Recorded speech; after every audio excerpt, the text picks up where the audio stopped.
Hello my friends and welcome to Command Line World Part 1. In this nugget we are going to cover some command line skills, and we're going to cover some of the two of the best command line skills that you want to have, and that is being able to troubleshoot a new product from Checkpoint known as Core XL.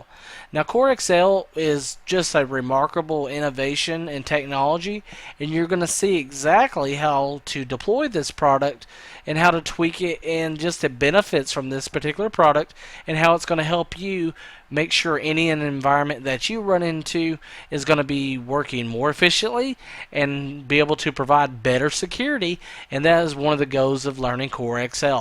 Now after we review that actual subject, we're going to look at some skills using the FW Monitor option.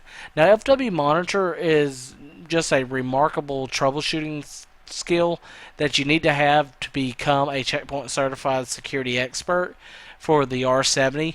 Things are getting more and more where you need to be able to troubleshoot things via the command line as well as the GUI, and the command line skills that you review here inside of the FW Monitor troubleshooting steps are going to make you a pretty much troubleshooting samurai. So those are the things that we're going to dive into on the Command Line World Part 1. I want you to go ahead and walk through this with me. Take some wonderful notes, learn the command line skills that you need to know, and we'll continue on from here. Alright my friends, we are going to cover the first part of living in the command line world, where we are going to cover a product known as Core XL. Core XL is a new product from Checkpoint that was introduced in the R70 train of code, and this is one of the greatest releases and one of the greatest product upgrades that I've seen in some time from Checkpoint. Now this particular application, Core XL, is going to give you the ability to get double the firewall for the same price. And that is just some really cool options here. We're going to dive in and see exactly how Core XL is configured and how we can use it to greatly increase the throughput, the security architecture, and the speed of everything on our network. So the first thing we're going to do is go ahead and dive into our dashboard here and expand our checkpoint section, and let's pull this bar over just a little bit. Now we can see at this point we have our Nugget Firewall C here. Let's open up our Nugget Firewall C, and then we need to set up just some overall structures here. We see that we have a Nugget Firewall C, we have its IP, and at this point we have this set up to be an actual standalone firewall gateway that we used in the R70 CCSA series, but we are actually going to reconstruct this particular network object so that it's actually managed by our Nugget management server. And so we're going to take it from an actual standalone to a distributed deployment. So what we need to do at this point, let's go ahead and actually at this point go ahead and just delete this object for all intents and purposes. So once we select delete here, we're going to go ahead and remove the Nugget Firewall C. Then we need to go ahead and right click on this and choose Security Gateway. So we're going to tell it to go ahead and use the Simple Mode Wizard. That's perfectly fine. And this is going to be our Nugget dash Firewall dash C, and we're going to manage this on its external IP, so it's going to still retain the 172.20.20.40 IP address. It's an open server. It uses firewall, IPS, and IPsec. That's perfectly fine. We'll select next at this point. We'll go ahead and stage our certificate key, and we'll select next at this point. And what it's going to say is that it's initializing the object. Now this may fail for us, and this is perfectly normal because I haven't dived into the command line on Nugget Firewall C and actually performed the CP config that we'll need to perform in order to get that box ready to be managed by our Nugget management server. So let's just give it a second here. It'll run through the actual initialization attempt. It's going to fail, and that's perfectly fine. Our whole option here is just to get the actual object built and put inside of our Nugget management server. So we'll go ahead and just give it a moment here. We can tell it to do abort on that. That's fine. It tells us that it's failed, and that's perfectly fine. We'll select next, and we'll select finish at this point. So now that we have our Nugget Firewall C listed here, let's go ahead and pause for a moment. We're going to dive into the command line on Nugget Firewall C, set up its SIC key, and then set up a policy for this particular firewall, and then we will review the actual structure that we're going to use for Checkpoint's new product known as Core XL. Okay everyone, we have our Nugget Firewall D policy created. We set up SIC with that firewall. Now we can dive into the command line and actually look at turning on the Core XL option inside of R70. So the first thing we want to do is go ahead and open up our PuTTY session, and we're going to connect over to Nugget Firewall D, which I have a session for, and this is the current external IP for the firewall. So let's open that up, and it should prompt us here to log in just a second. Let's enter our default credentials. Now the first thing that you have to do in order to get Core XL set up is pretty much install it on a multi-core operating system or a multi-core physical box or virtual machine for that matter. Now that Checkpoint supports a fully integrated firewall inside of the VMware ESX environment, you could actually virtualize these type of firewalls in a production environment. But the thing that we need to see here is by default, Checkpoint is going to recognize that you have a dual core or a quad core or 4 cores times whatever in your processing power, and basically state that we're going to slate some of those as firewall workers and some of those are going to be just standard directions for the Core XL operating system. We're going to look into the actual structure of how everything flows here, and there's a couple of different servers that help Core XL do what it will normally do in order to accelerate your packets. Now the one thing we're going to see here is that typical firewall structures up to the R70 release, you only had one firewall D daemon, and that firewall D daemon was a single threaded process that would only work on actual firewall traffic and VPN type traffic just with that one process. Now with Core XL we have multi processes for firewall D. So by default that's going to make the overall security inspection process go much faster for you and be a lot more efficient and take advantage of some of these higher memory and multi-core servers that we can buy today to deploy our Checkpoint security solution on. So what we want to do at this point is go ahead and dive into cpconfig, and under cpconfig we see an option for configure Core XL, and that's option number 7. So we're going to select that. And it says that Core XL is currently disabled. Do we want to enable Core XL? Let's go ahead and enable it. Alright, and it tells us right off the bat that this machine has 2 CPUs, and it says Core XL was enabled successfully with 2 firewall instances. And it says important to change this effect, you need to basically reboot your firewall. And that's basically all you have to do in order to get Core XL up and running.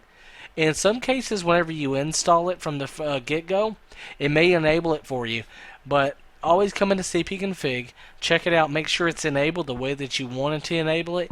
And now we're going to look at some of the more advanced features for the actual Core XL operating system and how to identify some of the enhancements and different things whenever you may be troubleshooting or just wanting to see how traffic is distributed inside of your R70 security gateway.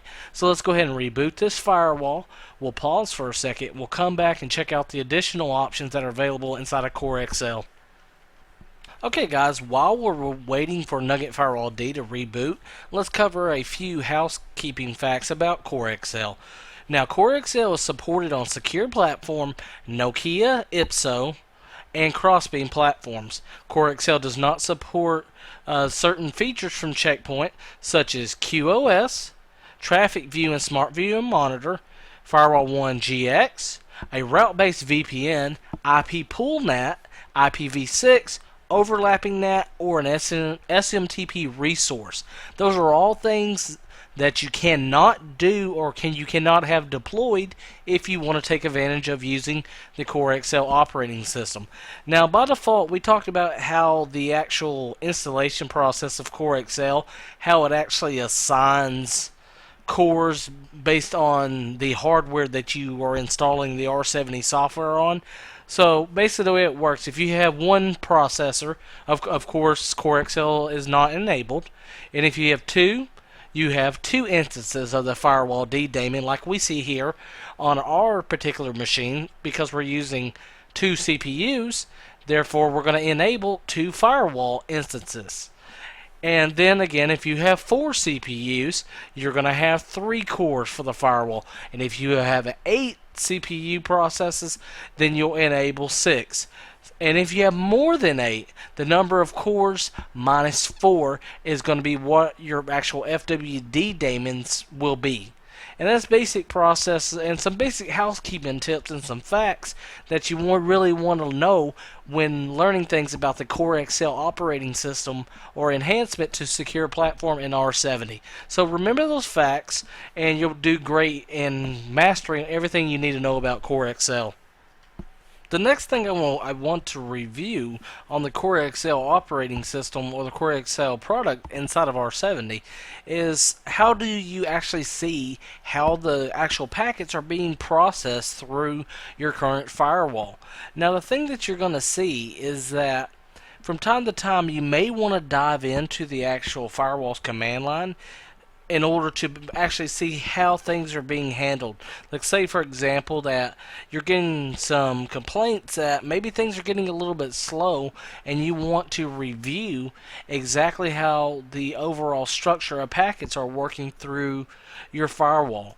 Now, the one command that you can do after you have actually installed the Core XL cores or enabled the additional cores using the cpconfig command, there's an actual command to look at your multi-kernel statistics, and that command we're going to review here. So what we're going to see is that there's a command. We're going to run an fw space ctl space multi multi k stat. And this command right here will basically show you how your firewall is working at that point. So if we actually look, we can see that our CPU is 0 and 1. Are they active? Yes. What's the ID on the particular CPU?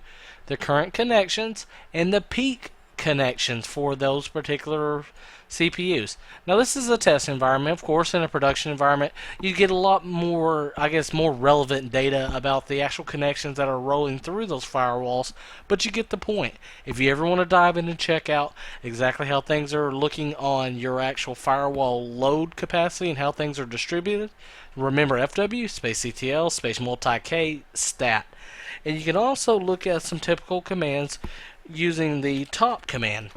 And if we look in the top here, we're actually going to see from time to time, we'll see additional FWDs or worker commands that will pop up for every now and then. And what we're going to see is we're going to see different threads here. So let me look through this actual list here and see if I can identify one for us here for us to key in on. So we have our watchdog 0, and as you notice, a lot of these are tied to different blocks here. So we'll have a /1 and a /2 and different things like that. So you'll actually see your overall CPU information up here as well. So that's something to keep an eye on if you want to see exactly, if you have a particular CPU that's really getting hammered, you'll see those type of things inside the top command, just like a standard Linux box. But the thing that you want to see, and we might be able to grep for that statement. Let's go ahead and try that. So what we're going to do is try to do a ps space aux space pipe space grep, and we're going to actually look for fw. And there we go. We can kind of see the thread and the different information I'm talking about here.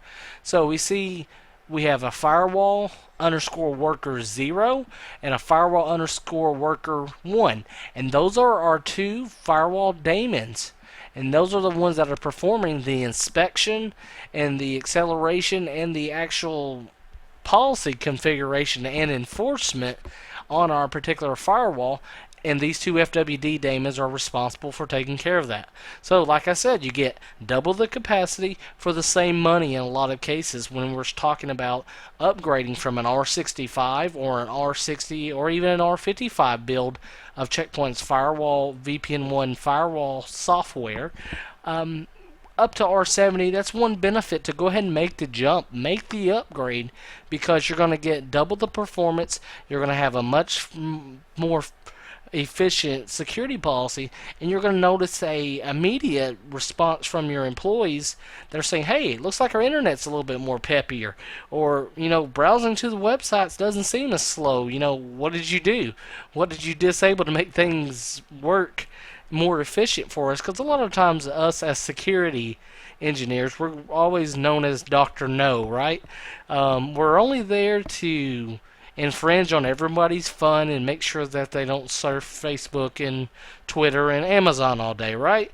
But enabling a better performing network, a much more efficient network, is going to make you a few fans around the office. But those are the main things that I wanted to show you about the Core XL and the enhancements that were made inside of the R70 operating system. Now, there are some additional commands that you can do if you want to assign some affinity and some different things of actually taking processors and CPUs and tying those to specific interfaces.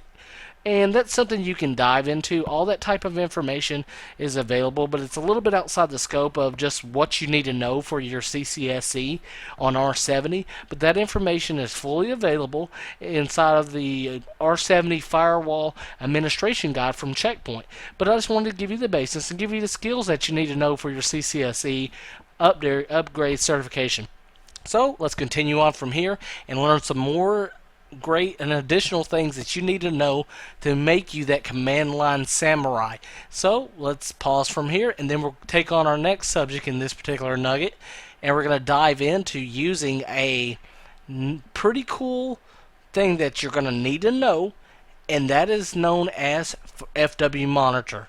Now, the firewall monitor is going to be your key of verifying traffic via the command line, and it's a key skill for any checkpoint security expert, and I think you're really going to enjoy looking at the FW monitor. We're going to dive into that next. Hello everyone, let's discuss FW monitor or firewall monitor for checkpoint software. One of the key skills of you being an actual checkpoint certified security expert is having the ability to control and to be able to prove the current security and traffic flow of your network and your firewalls via the command line. So using FW Monitor is a key skill that any experienced checkpoint engineer needs to have under their belt, and it's not that hard to understand. There's just a few syntax options that we need to go through, and let's take a look at those and see exactly how we want to just learn exactly what this particular software option can do for us. So we are all familiar with Smart View Tracker. Smart View Tracker is a great piece of software. It does a great job of showing us exactly what's going on, but at times maybe we don't log certain rules. Maybe it's a cleanup rule or a rule for log reduction or something that's getting hit at some point, and you need the proof to show that it is not actually hitting your firewall. Maybe you're challenged at some point by another member of a technical staff that says, we believe that your firewall is dropping our traffic. How can you prove that it's not? And this is one of the ways that we can do so. So the first thing we need to do here is dive into our command line, and we're going to open up our PuTTY session and connect to our primary firewall and our Nugget cluster. So let's go ahead and log in. And once we log in here, let's go ahead and get us a clean slate to start with. And the first command you're going to see is basically just FW Monitor. So FW Monitor in its own self will give you some actual output, but what you're going to see is going to be a lot of output. It's going to fly by so quickly here that we can't really read it. It's not accessible, so we need to massage that data and put in some additional syntax to give us the facts that we want out of it. So let's go ahead and clear the slate one more time here. And the next thing we're going to see is whenever you do the FW Monitor command, we always have to follow that up with an actual -E command. And what that is, that's actually an expression option that says this is going to be followed up by an actual expression is what we're looking for. And this gives us the ability to kind of massage that output that we get from FW Monitor into something that we can actually use. So this tells the firewall monitor utility to expect a filter expression. So we'll do FW monitor space dash E, and then we're going to open the actual quotes on this particular command, and we'll issue an accept command. And then after the accept command, we can always give it the actual parameters of what type of host we want to monitor on, what type of port we want to monitor on, sources, destinations, protocols, ports, all that good information always follows up this particular option. So at this point right here, if we want to do an FW monitor space dash E, open the quotes, and then we do the accept, and let's say we want to look for particular traffic from maybe a server outside your network. So we'll do source equals, and let's use Google's DNS server, because that's what I'm using in my own lab here. And then we always want to close this up with a semicolon, and then we have to close the quotes. And let's kick that off here. And what we're going to see here, and we could probably make some of this traffic happen pretty quickly just by going into the command line here and issuing an NS lookup, and that'll generate some traffic for us. So let's close that, and then we can actually see exactly what happens with our FW monitor syntax. And this makes a lot of information, and it makes it very accessible for you. And now we need to discuss one of the bread and butter options of a checkpoint firewall, and that is the state table. Whenever any packet passes through your checkpoint state table, is either verified if it's going to be accepted or dropped. Pretty much at that point is the job of our firewall. But for any packet that's going to come into the firewall that is successfully passed, it needs to follow 4 particular chain modules. And those chain modules we can see right here, and they are little I, big I, little o, big O. So little I stands for pre-inbound inspection. The big I stands for post-inbound inspection. The little o stands for pre-outbound inspection, and the big O stands for post-outbound inspection. Now, any packet that is successfully transferred through your checkpoint firewall will always give this decode output of these 4 options. You'll have a little I, big I, little o, big O. Now that's key information for you to know as a checkpoint security engineer. These are things that you're going to need to know to be able to verify traffic via the command line. And knowing what these chain modules can do for you makes you just exactly above the curve here. Now, one additional thing we're going to see here is a natted packet as part of this example. So we see that the actual interface was ETH0, which is our external interface. We can see the packet was 8.8.8, Google's DNS server, hitting our actual public IP on this particular host back here, or what we're using for our NAT. And we can see that as 172.20.20.25 at little I as it's coming into the firewall, and in between little I and big I here, we're translating that packet back to its internal source of 10.20.1.25. So what we can see is that's where our actual NAT translation on inbound NAT is going to take place, between little I and big I. So that makes great sense as well. So if you're ever troubleshooting NAT, you can set it up to monitor for a particular host maybe coming into your firewall. Just set up a syntax that says maybe you have an external customer. And what I like to do, and whenever I have an external customer coming into my firewalls, I like to ask them for their public IP. So I send them out to ipchicken.com or whatismyip.com, and I find out exactly what their external public IP is.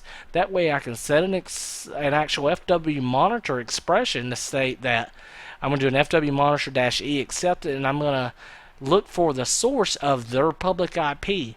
And that way, whenever they try to hit maybe one of my web servers or send me an email or anything that I have published out to the internet through a public IP block, I'll see that packet as it comes inbound, and providing that it hits all 4 of my chain modules, little I, big I, little o, big O, we know that packet was properly accepted, properly natted, and then translated to its internal source, and then delivered to the actual server as it exits the actual big O option. And that's how you prove with 100% certainty that the packets are flowing as they should be. So that's one of the first things we can see here on FW Monitor. Let's go ahead and break our syntax here, issue a clear command, and let's go back up and look at some additional options here. Now we have the ability to look for source equals. We can do destination equals with a DST command. So if we're going to say that maybe we want to see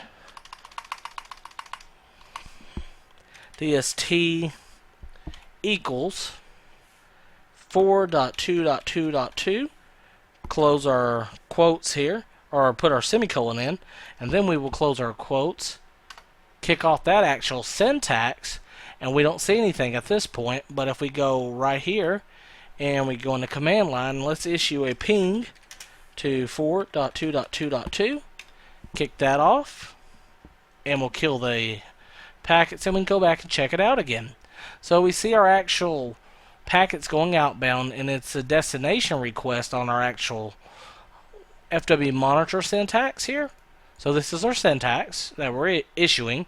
We're looking for our destination packets to this particular host, and as we can see, we're always going to have our chain modules here.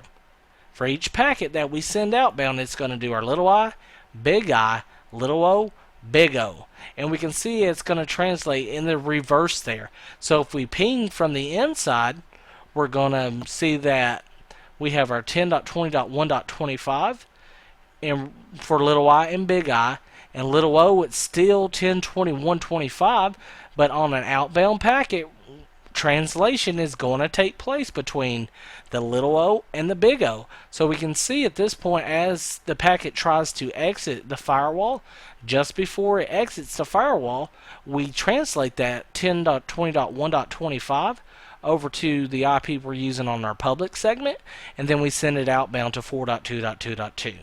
So as we can see there, that just works completely in reverse of a packet coming inbound to our host. But you see the option that we can also issue the destination option on our FW Monitor syntax. Now the next thing that we can do here is we can actually combine some commands if we need to be able to look for sources or destinations or source ports or destination ports, and we can see all that type of stuff. And occasionally you may want to look for just like web traffic. That's always a good option I like to look at if I want to see what type of traffic is leaving my actual company. So I'll do FW Monitor -E, open my quotes, put in our actual accept command, and then we'll do a space, and we'll say D port for destination port equals 443, close it up, put our quotes on it, kick off our actual syntax, and let's try to hit something here. So let's go open up Internet Explorer here, and let's try to hit one of my favorite websites, which is sans.org. And as we go to sans.org, we have a typical HTTP packet. Let's just see if we got anything. Well, we got some things here. It actually is issuing some HTTPS to other sources on the SANS actual website. And we can actually scroll up and let's look at that syntax now. So we can see this is exactly where we kicked it off at with our destination port equals 443. So we have our actual interface here. We have ETH2, which is involved here, hits the actual initial packet. So we can see as the packet goes into ETH2 from the inside here, then we are going to basically deliver via the little I to the big I option, hitting this IP externally right here. And then we're actually going to see at this point between our little o and our big O, when it exits our actual firewall, we're going to translate that packet to behind our NATed IP, and we're going to send it out to SANS at that point. So that's the same process as doing a source or a destination. You can do a D port, and we can also do an S port for an actual source port. And if you want to look at all transactions between a couple hosts, and that's perfectly fine. And the one thing that you will do from time to time, that's going to be something that you want to see, is the actual packet going in and out, and you want to verify that maybe someone inside of your company is trying to hit an external vendor's website, and you want to get the verification that the packet actually is leaving your company properly. And seeing as if you at that point can verify this, you may want to do a source and a destination actual pattern on your syntax. So what we're going to see here is we're going to do backspace all this to our accept, and we're going to do an actual, let's say, source equals 4.2.2.1 space or destination equals 4.2.2.1, and then we're going to close up our syntax here by putting our semicolon in, and then we'll actually do our close of the quotes, kick off our actual syntax, and at this point if we do a ping over to 4.2.2.1, we should see some packets coming in. Alright, so let's go ahead and review those as well. So what we're going to see here now is we should see the actual request and the reply. So from ETH2, which is our internal interface, we can see that we sent an echo request, and we're going to have, like I said, always have 4 chain modules. So you're going to have little I, little o, big O, which is always going to include your echo request, and it's going to identify the packets if it's a TCP packet, a UDP packet, or an ICMP packet. You'll see that in your actual FW monitor syntax. So it's good information. So as we see in our actual echo request and all that being wrapped up, the next thing we see here is the actual packets coming back from 4.2.2.1 through the external interface on your firewall. We can see that 4221 is responding to the public IP, and we're going to NAT it back. It's going to be an echo reply packet on ICMP coming through the actual ETH0, and then we're going to deliver that packet via little o, and then we'll have a big O as we exit the firewall and deliver it back to our internal host. So that's basically everything that you really need to key in on for using the FW monitor. You can troubleshoot NAT connections with this by including the public IP as well as the private IP in your actual syntax, but you pretty much understand these are the type of skills that you need to know whenever you're actually troubleshooting stuff via the command line. So that's some really key information. Just go through these types of syntax, and I'm sure you can come up with a number of type of scenarios where you can do or and statements for sources and destinations and NATed IPs and private IPs and all that good stuff. But the key is just make sure that you're controlling the things the way you want it via the command line. And that's basically FW Monitor. So now we're going to pretty much wrap up this portion of command line options part 1. And I feel that we got some great skills here. We reviewed some of the stuff for R70.